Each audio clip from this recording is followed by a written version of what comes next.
Hello, global supply chain designers, and welcome to our third and last live event of SC2X, Supply Chain Design. I'm Sergio Caballero, the course lead of SC2X, and today with me is a person who doesn't need an introduction. He's a celebrity in our MicroMaster community. I'm a celebrity in my own head. Chris Kaplis. Hi. As you might know, Chris is the director of the MITx MicroMaster in Supply Chain Management, and he's also the main instructor in our course.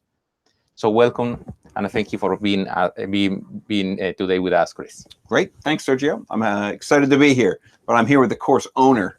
Sergio owns the course, so I'm just a guest. Okay, thank you, Chris. So this is the plan for today. This is what we would like to cover in the next hour.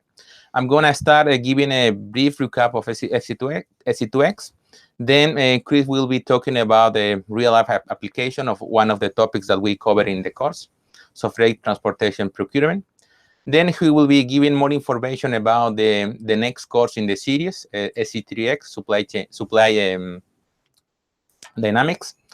And then I'm going to be giving additional information about the upcoming final exam. So let's get started. So we started this journey, we started this run of SC2X with more than 7,800 enrolled students in our course. So 734 students are pursuing the certificate, and our learners are coming from 159 different countries. So in this course, we have a lot of interaction. So all of you have been very active in the course. So we receive more than 3,000 posts in our discussion forums and hundreds of emails every week. So in terms of context, in this course, we cover the design of physical flow, also the design of information and financial flow. So that's a lot. And we might guess so which are the most difficult parts, but we would like to hear from you. So that's why I'm asking the following question. So I would like to have your input. So which was the most challenging week of SC2X? So you can go, so you're now in Slido, so you can answer the question. And we have, as options, we have the different weeks of SC2X. So again, the questions, and please provide us your input. Which was the most challenging week of SC2X? Okay, so we are start receiving some answer. So I mean it's tied between supply chain network design, so our week 2, accounting, and also week 9, discounted cash flows. I think it's more or less what we were expecting. Yeah, it's someone new coming in. It's a totally new topic. The second half of SC2X totally changes. If you've done 0 and 1 and the first half of 2, then hitting the second, week 8 and 9, it's the economics, the financial accounting. If you haven't done that before, it can be very confusing. Okay, excellent. So the next question I would like to ask is about which one is your preferred week, or was your preferred week? Which week of SC2X did you like the most? Okay, please give us your input. Did we put the final exam and midterm on there as a week? No, that's not an option. That's not an option.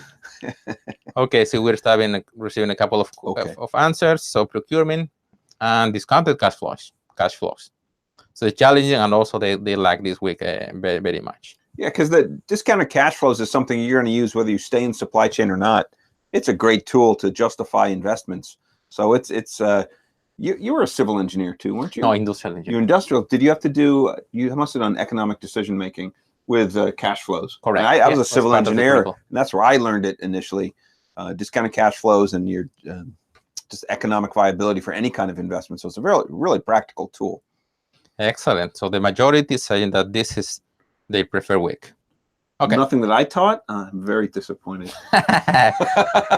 So hopefully this is not related to the instructor. We'll see. We'll see. Okay, thank you. And the last question that I would like to ask you is general feedback about the course. Okay, so please describe in one single word your overall experience in SC2X. Okay, so let's see. Challenging, awesome.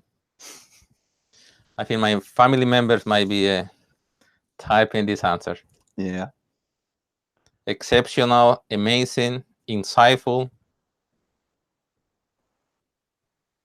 Okay, great. Thank you for your input. And let me tell you that we are in the process of redesigning SC2X.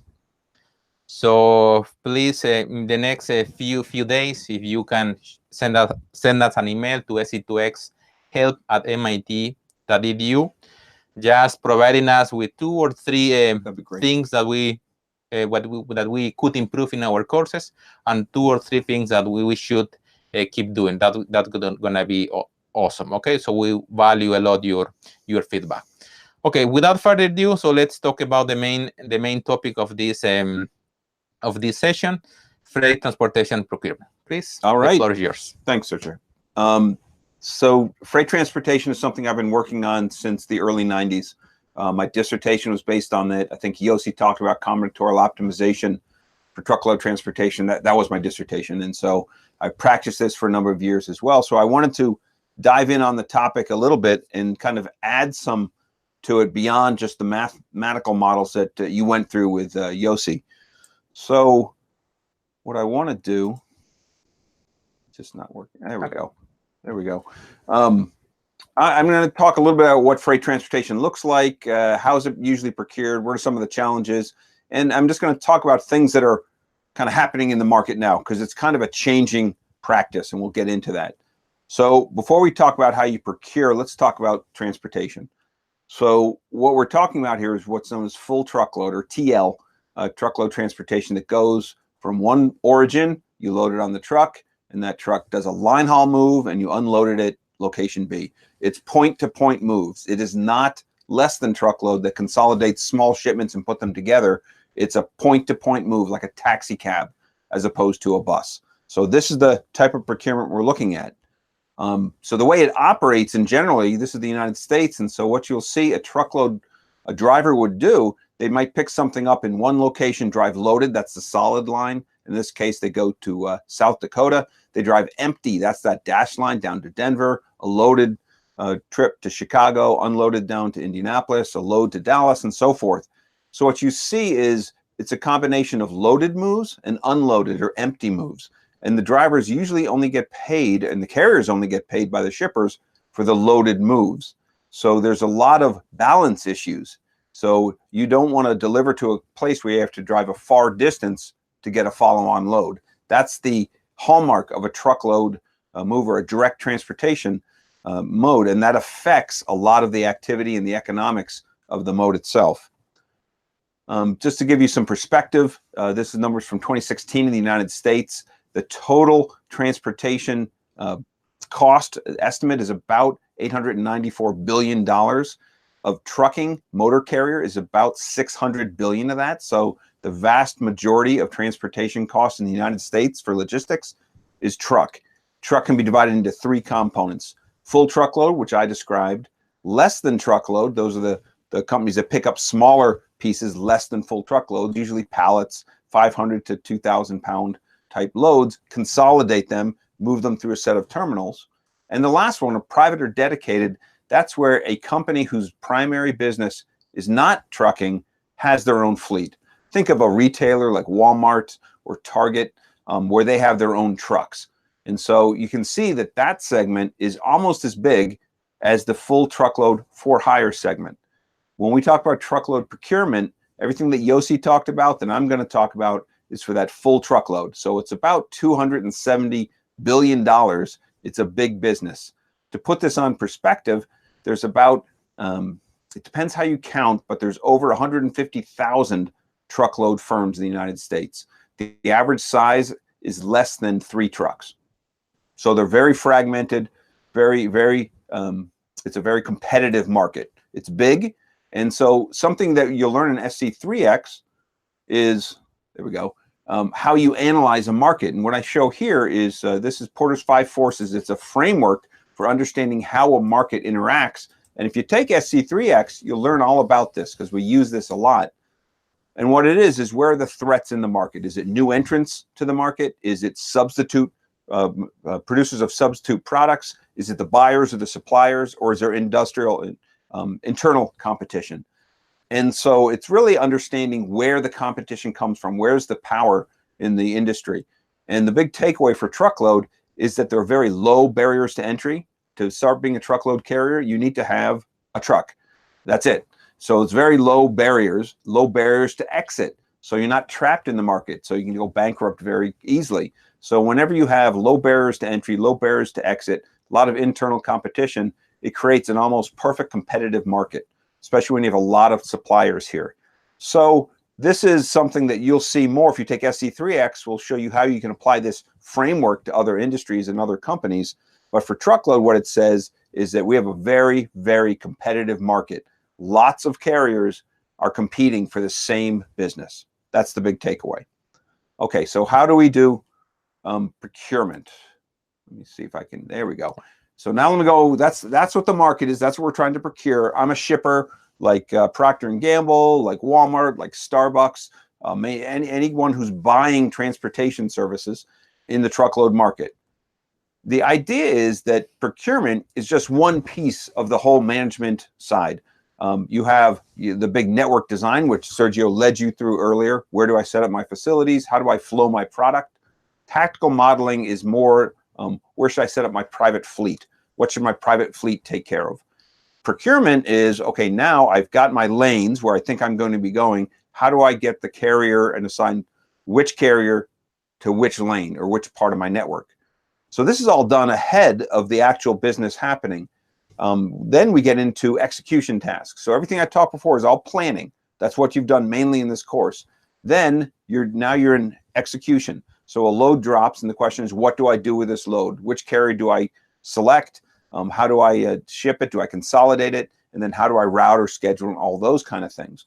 These are two very different tasks that are usually handled by very different parts of the organization. I don't know any company where this is done in the same group because it takes different skills.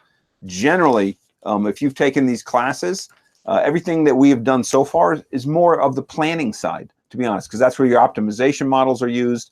That's where you try to set up the plan. Execution is really using the plan or executing on the plan. And so it's a different set of skills.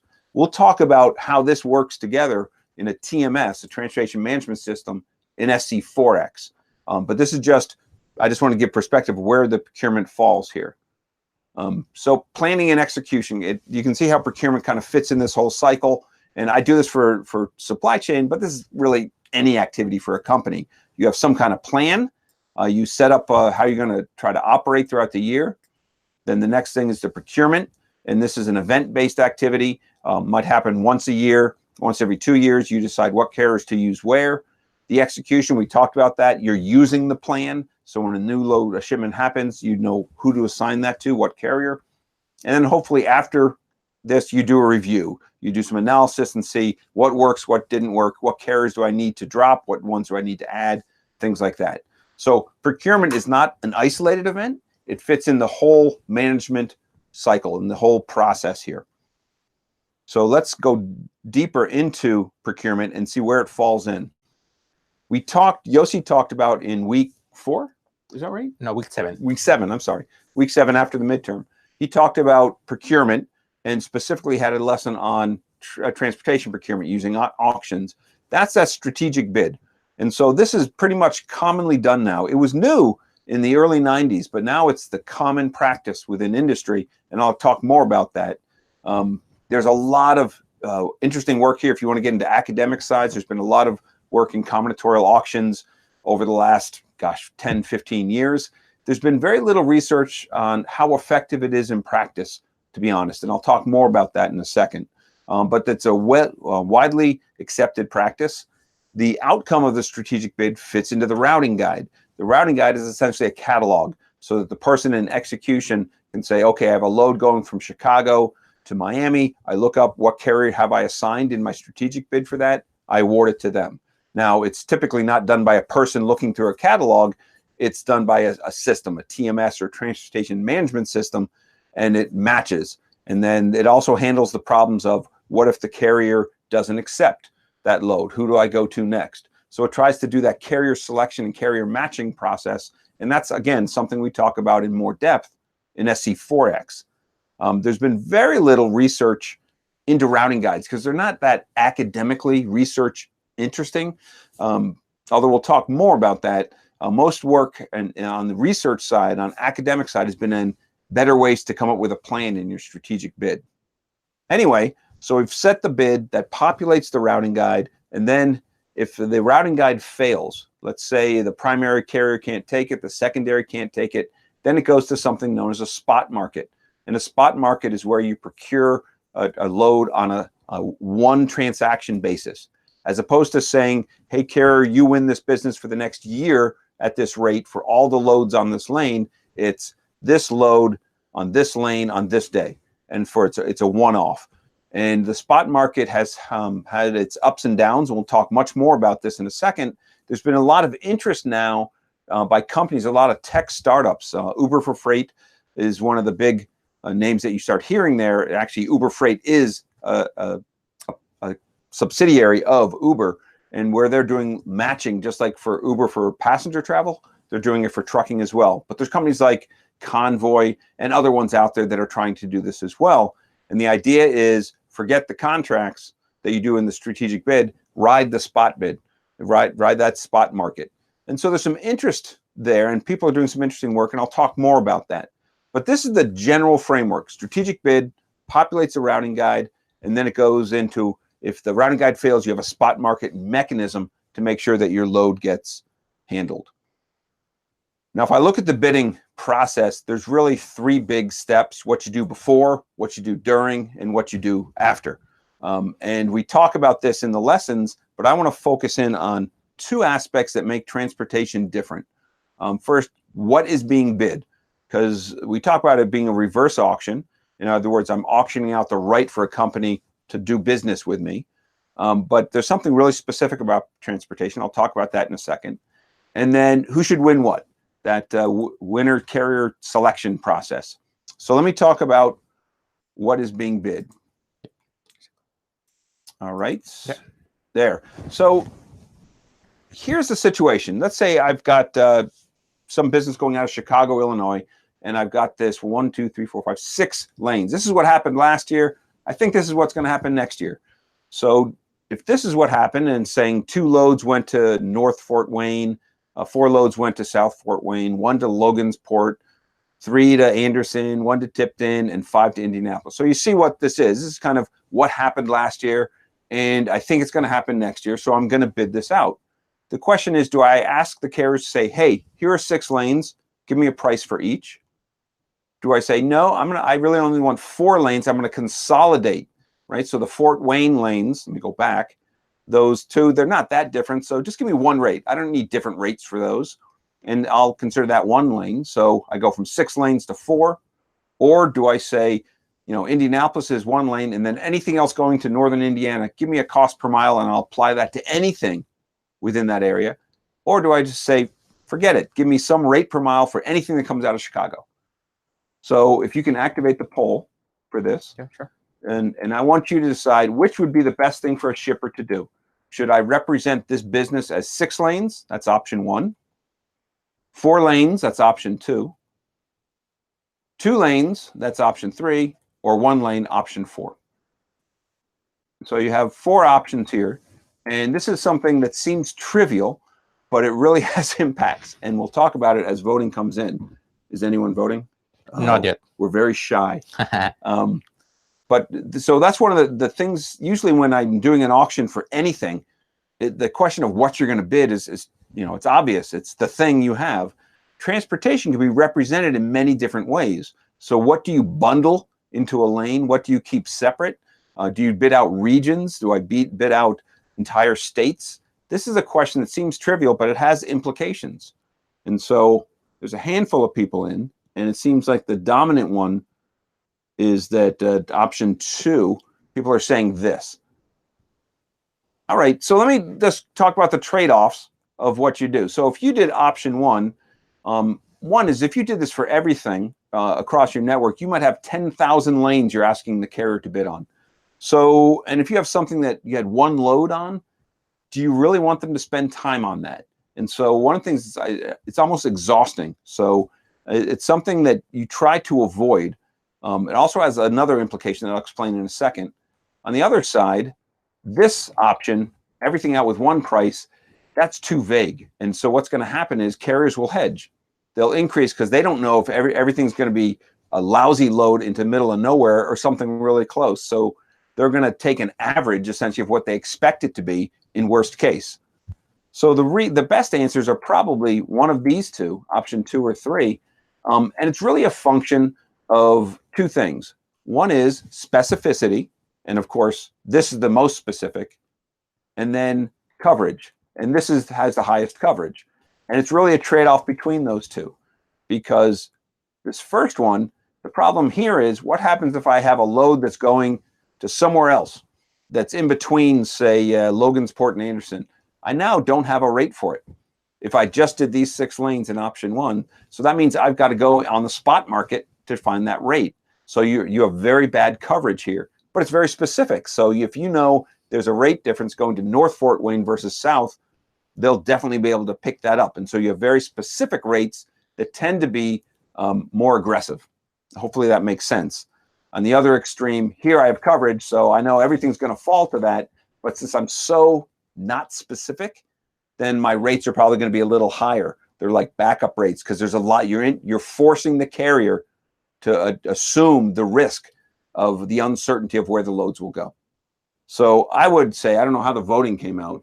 Is it option 2? Option 2, definitely. Yeah. That's the dominant. I think so. Even this will have some gaps, right? So I would probably do something like this, to be honest, because the other thing is these are relatively short haul lanes.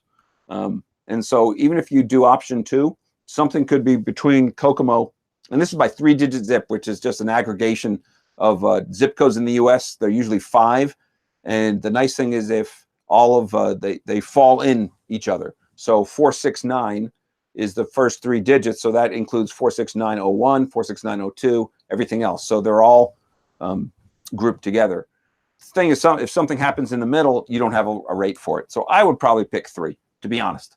But it's a trade-off. We've done projects with like C.H. Robinson trying to find the optimal region side you bid out, and it's kind of an interesting exercise. But it's just one of those things that make transportation a little different. Okay, now let me move to the other end of the process, not what to bid, but how do you assign it? Who gets what? This is the carrier assignment problem, and this is one formulation using package bids. Yossi showed you some different ones, but this should be relatively familiar to you. I've got an objective function where I'm minimizing cost. In this case, all my bids are in packages, and you can have a package of 1. And your decision variables are the number of loads on lane I to J assigned to carrier C under their kth package. And then you have to have a binary variable, that YCK, that is a 1 if it's assigned and a 0 otherwise. So essentially what you're seeing here is the objective function that catches the cost and other factors, and then a series of constraints that make sure all the loads are covered, and that you have a linking constraint there to make sure that if you give a carrier some volume on a lane, that you actually, that Y variable gets triggered, some upper and lower bounds, as well as the limits on the number of carriers. So there's a bunch of different formulations you can do here. The 2 key things I want you to remember or recall is that in the objective function, I can capture trade-offs. And in the constraints, I capture hard constraints, things that must or must not occur. So what this is doing, and the reason why optimization-based procurement is so popular, it gives you so much flexibility. And let me give you a framework to think about it, because we use this not just in truck transportation, but in procurement of anything. Because when you want to procure any service or products, there's things that are easy to measure, like cost. That's usually pretty easy. But then there's these softer things. And so you have to figure out, how do I handle those? And so there's only really 3 big ways you can handle things. One is you can ignore it. And that's what I'm doing here, things that are neutral.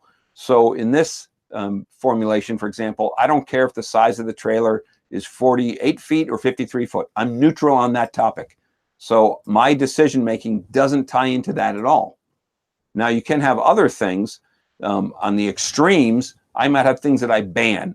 And so I could have something in here that, carriers that I don't allow carriers in that haven't been financially successful for the last 3 years. In other words, a carrier who's been declared bankruptcy in the last 3-5 years, I don't let them bid, right? Or I might have a carrier on a certain lane that I'm not permitting to happen. And I simply need to add a constraint.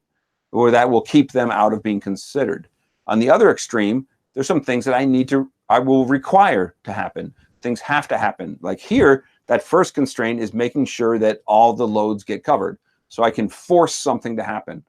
But then in the middle, there's all these soft things where I can penalize or reward, to disfavor or favor. So think of the idea of an incumbent carrier. So I've got a carrier I've been working with for years and years. I would like to continue working with them. And so I could favor them by having their bid that they submit be reduced by, say, 5% in my objective function. I'm still going to pay them what they bid, but I'm going to make them a little more attractive. I'm going to favor them in the objective function.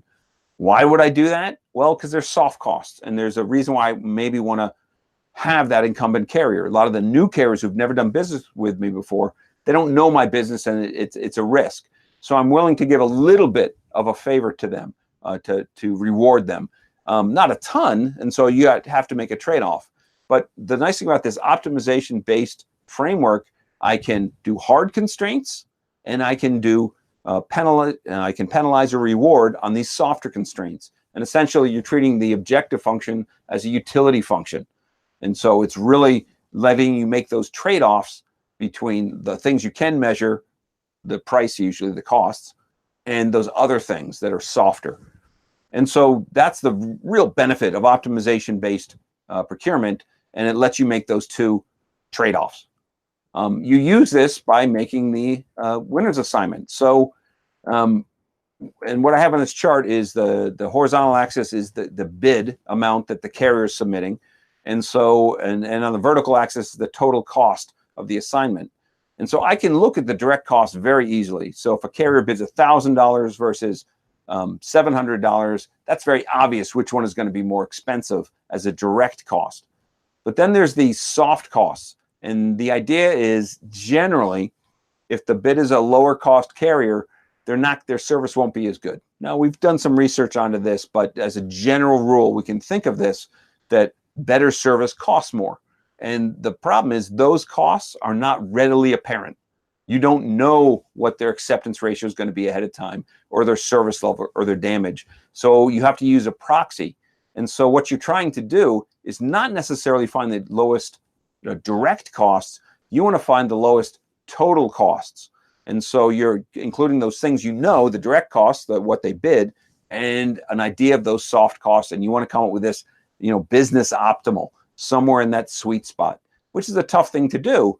But the optimization model lets you make those trade-offs and include some of those soft costs in your objective function. And that's why we use it. And so just like we do for a network design, the way you would do this is by doing scenarios. You do a series of different runs. And so, for example, on the left side, I might do a run where I favor incumbents by 20%. So I reduce all of their bids in the objective function just for the purpose of the model by 20% and see how they do. I might want to require that if you win a lane, you get at least a load a week so that you get at least a minimum volume. You want to select a carrier group that you might want to increase and make sure they get at least 10% more business than they had last year. You can do something where you say, I only want 10 carriers assigned. So you have all these different scenarios, and you're essentially doing a decision tree. And so I've done bids like this. We've done over 100 of these different scenarios or profiles.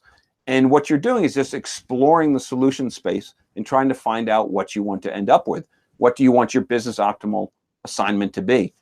The base case cost, where you don't add any of these extra conditions, is always going to be the lowest cost, always. Because as you know, hopefully by now, if I add a constraint to an optimization, it cannot improve my solution.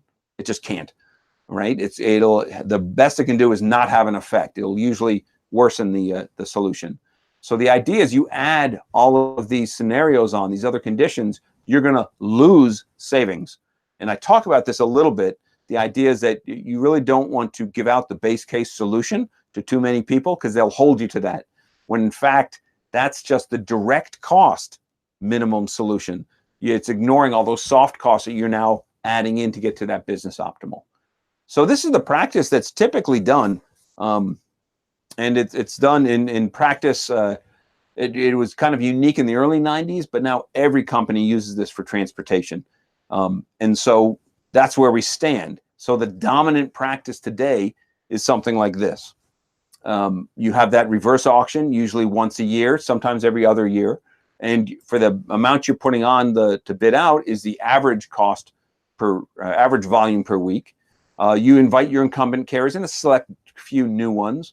They submit their contract rates for a year because their rates will hold for a year. You're asking them, say, for the next 12 months, how much will you charge me on this lane? The primary carriers are selected using that optimization and price fed into a routing guide. And they have kind of a gentleman's agreement or a soft volume commitment expectations. The alternates or the losers get fed into the TMS as backups. And tendering is made in practice and in execution to the primary. And then if they reject, to the alternates. And then only as a last resort to the spot market. And contract rates are paid that amount through the bid that the bid determined throughout the year, irregardless of how the price changes. The only mechanism that most companies have in the United States is something called a fuel surcharge program. So if the price of fuel goes up and down, they take care of that. They fluctuate that and share the risk. But if the market gets tight or loose, the contract rate still applies. And so the question is, what's wrong with this dominant practice? Like I said, this is done by every shipper that I know.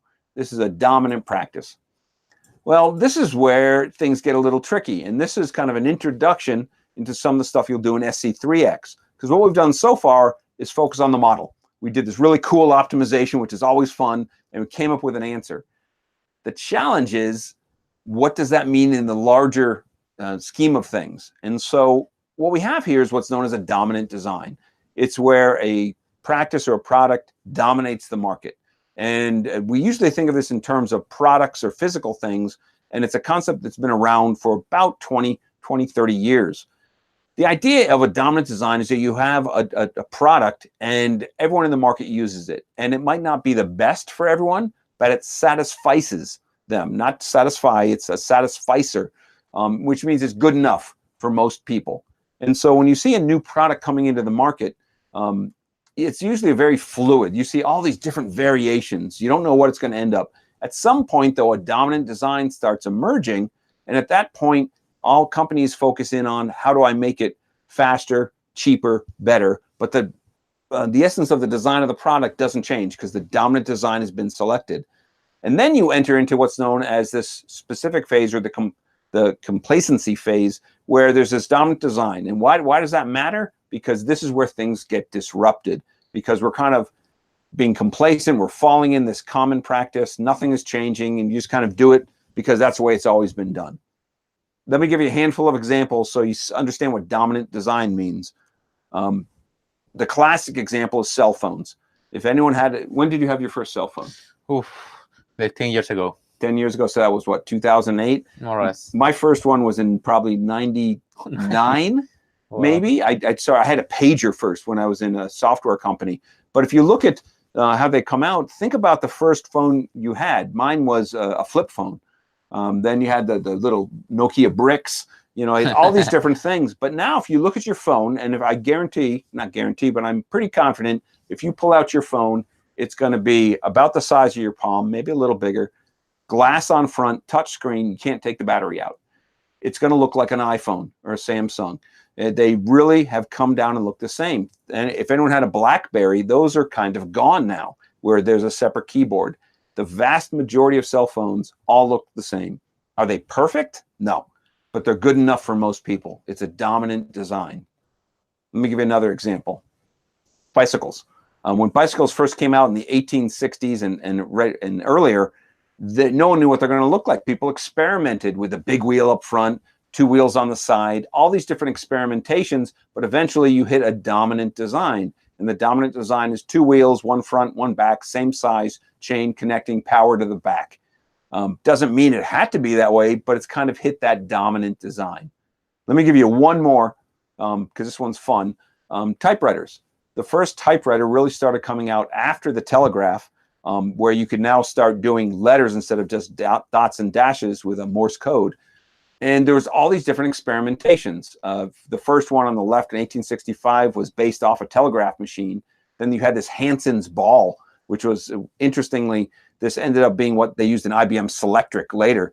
And then in 1873, you had the first QWERTY keyboard. And what's a QWERTY keyboard?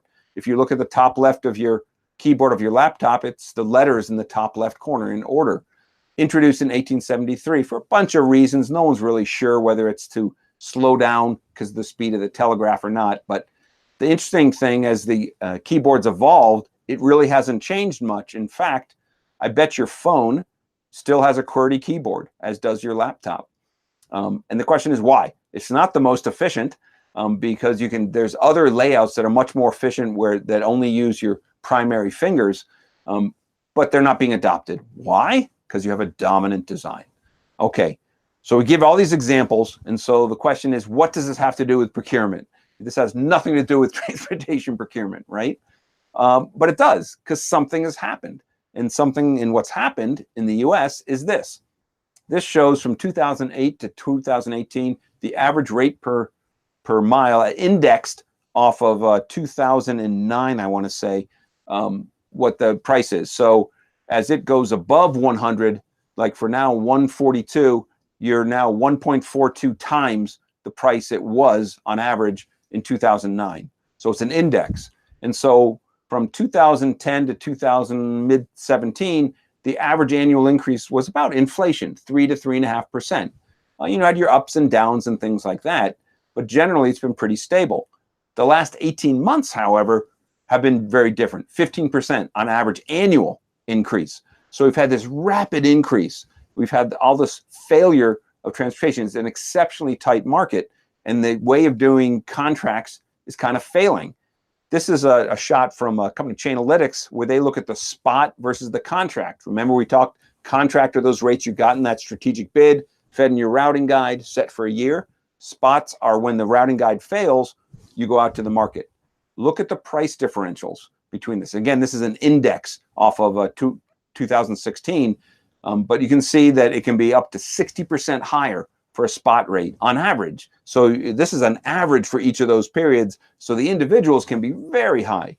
So you see when the market gets volatile, you have more spot rates and you have higher spot rates. So you have all of this activity going on and it's causing a problem.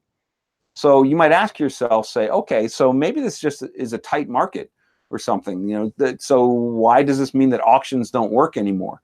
And it's not that they don't work. In fact, auctions work perfectly for the situation where they were introduced. So in the United States, when people in the 90s started using optimization-based auctions or any kind of auctions, we were shifting from a type of transportation where they had transportation carriers had monopolies on lanes. And so if I was a carrier and I had the lane from, say, Chicago to Atlanta, right, it's kind of in the middle of the country, that if another carrier wanted to come in, they had to petition the government. So I owned that lane, so I could set my prices. Shippers were beholden to me. That changed in the 80s with deregulation. And so suddenly now companies needed to have a mechanism to find what carrier can haul for me, what should the market price be on each lane. And the best way to find a market price is an auction. It's the best mechanism when you have a bunch of different providers to make a price. What is the price going to be? Run an auction, you find out what the market price is. So that's why auctions became dominant, because we were trying to search. We had a competitive, perfectly competitive market trying to find the best carrier to haul. What is the market price on that lane? That's why we ended up using auctions. But the problem is, as we get more evolved, it causes a problem, because as you look through, and this is another survey, here's a lane, and the whole idea of auctions is to find a market price. But there's a question, what is the market price? So here's a lane, and this is from data that I've had, 450-mile lane, over 10 shippers are on this, 3,000 loads per year, and the median rate is $2.93. I wanted to turn the poll on, and I ask you to say, what is the market price? If I was going to run an auction on this, what would the market price be? And a market price you can think of as being something that if I just go out, this is roughly what the price I should be. And I say less than $2.85 a mile, $2.85 to $2.90, $2.90 to $2.95, $2.95 to $3, or above $3. And so we're getting some of you, well, we're getting a response. But as you go through and you look at this, an auction seems like the perfect way. There's a lot of noise around this, but generally you can say, oh, maybe there is a market price somewhere in there. Maybe if you squint, you can see a downward trend or something.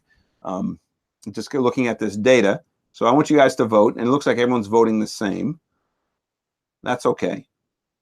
All right. So what I'm going to do is show you a view that shippers don't usually see. So a shipper might see this, or if they go to a company that reports on the industry and they show these kind of rates, but these are average for a day, right? And so what if I break it down to, instead of an average per day, each load? And oops, and each load would look like this. Notice that the horizontal axis changed. Let me go back, right? The median was, what did I say, $2.93 a mile. So $2.93, you can kind of see where that is. But look at, you have loads as low as $1.50 a mile and as high as I don't know, well, you have a 450, above 450 there in August. So you have all these different loads. So the question now is, what's the market? What's the market rate here? Is it really that band of the solid lines is about $1 difference? I mean, that's a huge range when you're talking a 225 to 325 per mile. So the question is, what is the market rate? And it gets even more interesting if you color code it by shipper. And that's what this is. So this chart shows a lot of interesting things. Every shipper is a different color. So you look at some shippers like that red one that's right around 260, 270. That's the routing guide that you see. They're constantly going out at a contract price. It's the same thing with the orange below it, the blue above it, the black, and the aquamarine, I guess it would be. But the question is, where did those rates come from? Why is there such a differential? What happened to the shipper, the black shipper, where suddenly in April their rates went down by about 10 cents a mile? You can see these different things here when you dive a little deeper. And the takeaway from this picture is we're no longer dealing with a pure market rate. Transportation is more complex. It's not as simple as it used to be, like a taxi, you call a cab up and you go. You're adding extra services. So you look at what the aquamarine shipper, they're paying about $3.25 versus go with the orange one that's paying about $2.25. What's the difference here? How come the one that's higher, they're doing more? You see there's more dots than the orange one, but why are they paying $1 more? Are they adding more services? Do they have some other activity there that we don't know about? There isn't a single market rate. So therefore, an auction might not be the perfect mechanism for everything. So I bring this up because transportation is undergoing a big change in the United States, procurement especially, because we're finally recognizing that it's not a single thing. It's not just a truck anymore. There's a continuum of relationships that you can have with transportation, with any provider, to be honest. And you think of the continuum, on one end, it's a spot market, transactional. On the other, it's private fleet, where you own it. And in between there's all different gradations of your relationship. And you can use these different types of relationships differently across your network. So for procurement, for these auctions, you can still use those for your large carrier, big partners, for large sections of your network. But maybe you want to plan on using some different kind of contracts for different parts of your network, or maybe have dedicated fleet for other pieces. We've done a number of projects. We did one with Walmart a couple of years back that tried to determine where should I use my dedicated fleet. And then that determines what other lanes I send out to for hire. So you're kind of making this decision and treating transportation procurement not just as an auction of all the same things, but as something you use a portfolio of different solutions for. Dedicated fleet for some, core contracts for other, alternates for others, and spot market for others. And you can even have finer grained, because what's happening now is that procurement is changing. It's evolved in the last 5 years. A lot of it is technologically driven, and a lot of it is driven by just the change in the company's acceptance of analytics, because that's really what's driving it. Now, optimization-based auctions and bids will continue to be done, but it's not the one-size solution. You're not going to put everything into an auction. You need to find the right design, and you need expertise to identify. Think back to SC2x here. It's segmentation. Look at my network. How are they different? How do I segment my network? How do I assign different types of relationships to different parts of my network? And then how do I manage that portfolio? And the rough rule of thumb is the more stable the volume is on a portion of your network, you want to use your own assets, right? The very volatile ones, you want to use more spot. So you want to identify those and assign your assets accordingly. So the call to action, we're going to see more automation. And there's a lot of companies that are automating this carrier selection process, and it's going to happen. It's happening more with Uber Freight, with Convoy, with Coyote, C.H. Robinson. All the brokers are starting to become much more automated. And the irony is it's not going to replace people because it takes more expertise. So you guys are going to be in more demand because you just don't use these blindly. You're going to have to understand how they can be used. So we're in this fluid phase again. You know, we're not in this dominant design. We're seeing a lot of shippers change the way that they procure. And there's a lot of experimentation going on. We're doing different thesis projects right now with different companies exploring index-based rates. What if I have a rate where it will float a little bit based on an index of the industry? So if the market gets tighter, I'll pay them a little more. If it gets looser, I'll pay them a little less, with the idea of keeping them more secure for that capacity. Maybe I give my volume based on the tiers of the volume in that lane. Maybe I have spot rates fit directly into my TMS. Maybe I have what's known as synchromodal freight assignment, where I look for steady state flow and I assign carriers to that volume. And if the load doesn't materialize, I pay them a penalty. I pay them for equipment not used. So you have all of these different things coming in to augment and make the transportation procurement decision even more interesting. So auctions are awesome. It's still the backbone of procurement, but it's just the starting point now. And that's what I wanted to get across in this. So everything you've learned in this course so far is the starting point, and there's so much more that you can add on to it. And with that, I'll turn it back over to you, Sergio. Okay, thank you, Chris. Thank you for the insightful presentation. So we have some room for questions. So guys, so please use Slido to ask your question to Chris. So we have a couple of questions here. SK Shetty is asking, what is the maximum size of the post-bid MILP milk formulation? Oh gosh, maximum size. Usually it's not because what you're assigning is lanes, not individual loads. So it's not quite as big as you think. And so the biggest one I've seen is probably 10,000 lanes across 100 carriers. It only gets complicated with package bids. And the interesting thing is package bids are not as widely used because for a bunch of different reasons. So usually the solving the solution time is never an issue for this. The MILPs they're big, but the trick is a lot of companies use network design optimization tools to solve the procurement problem because they're usually pretty fast engines. The thing that's a challenge is the size of the bid. You can overwhelm the carriers. And so really, it's not a technical limitation. Those models usually run very quickly now. The issue is having too many lanes for a carrier to focus on. Okay, excellent. And there's another question. And Ivan, he's asking if there's a way to normalize the bid prices so that they can be compared with each other. You do comparisons, not in the bid practice. I understand what you're getting at, but you can do that when you're assigning this. You're comparing apples to apples. So I'm doing a bid on this lane, 10 carriers on this lane or this lane or this lane. So they're bidding on the same thing. If you want to normalize them, you can do that for competitive purposes ahead of the bid. So you want to see, how am I doing against the market? So there's a bunch of companies that do indices. And so you can compare how each rate compares to the indice to see, look at the residual there and see how well you're doing, each carrier is doing compared to this market. And so you can look at it as a percent above or below market. But I haven't seen that too much in the procurement event.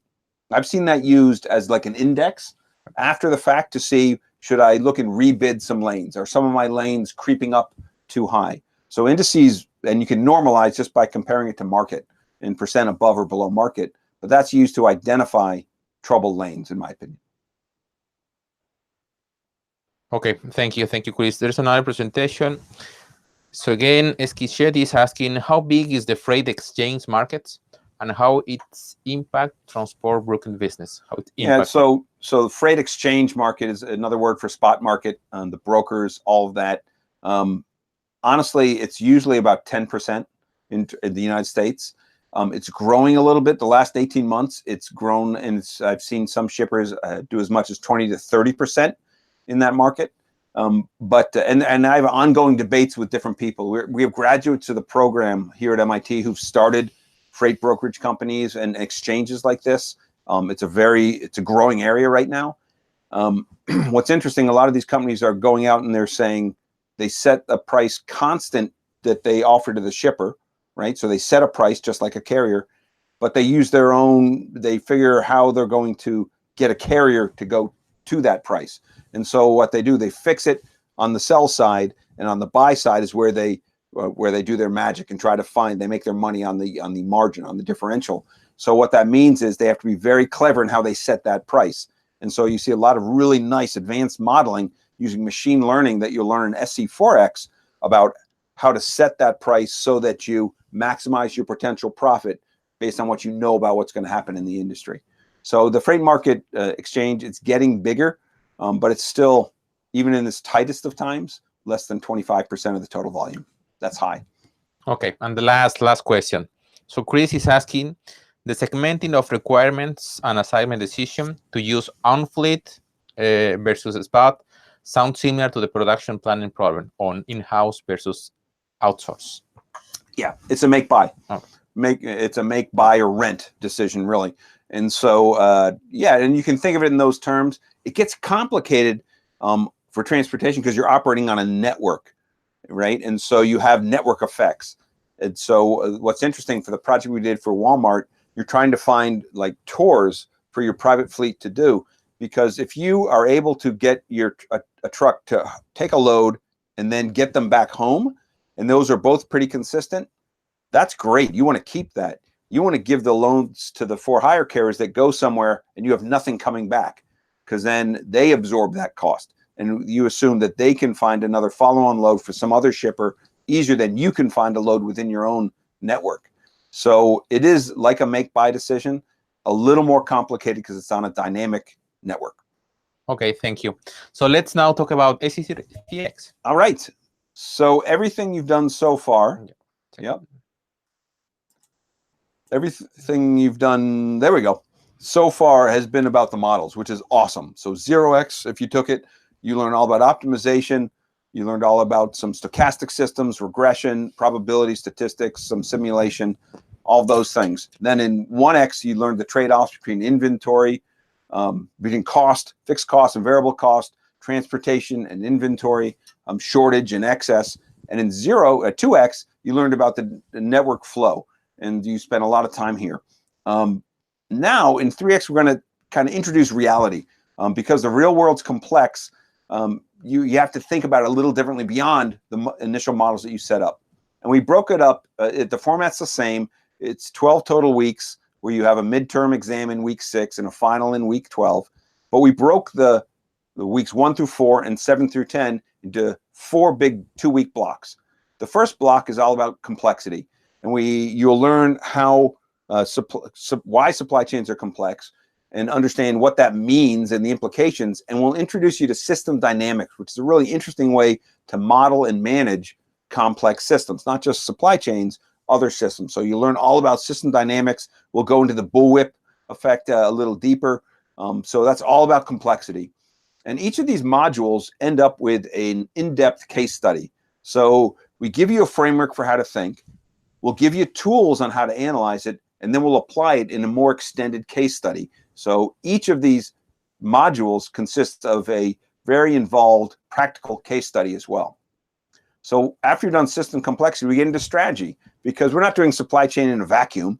It's there for a company that has a strategy. So we'll help you understand some of these strategic frameworks that are taught, to include the one we introduced this talk with, the Porter's 5 Forces, very, very common framework. And then we'll talk about supply chain alignment, because supply chain, you can talk about supply chain strategy, but that really has to align with the company strategy. So we'll talk about how you do that, how it fits, thinking about a supply chain as a process and how to improve them. And again, we'll finish that module up with a case. After the midterm, we'll go to global supply chains. And this is where things get weird, right? As soon as you cross a border, there's so many other considerations you have to consider. The currency differentials, the trade restriction, taxes are different. You have all of these different things you have to consider when you have global trade. And so how you design your supply chain, where you put your manufacturing, what markets you serve, we'll go into all of that with Dr. Bruce Arnson. We'll dive deep into this, and we'll finish it up with a more involved case study again that help you understand and kind of cement all those tools that you've learned. Then in the last 2 weeks, we say, okay, there's all these exogenous factors, and these are factors that you have no control over, right? These are things that happen that you're out of your control, out of your ability to change. So think about disruptions, whether it's a man-made disruption or a natural disaster.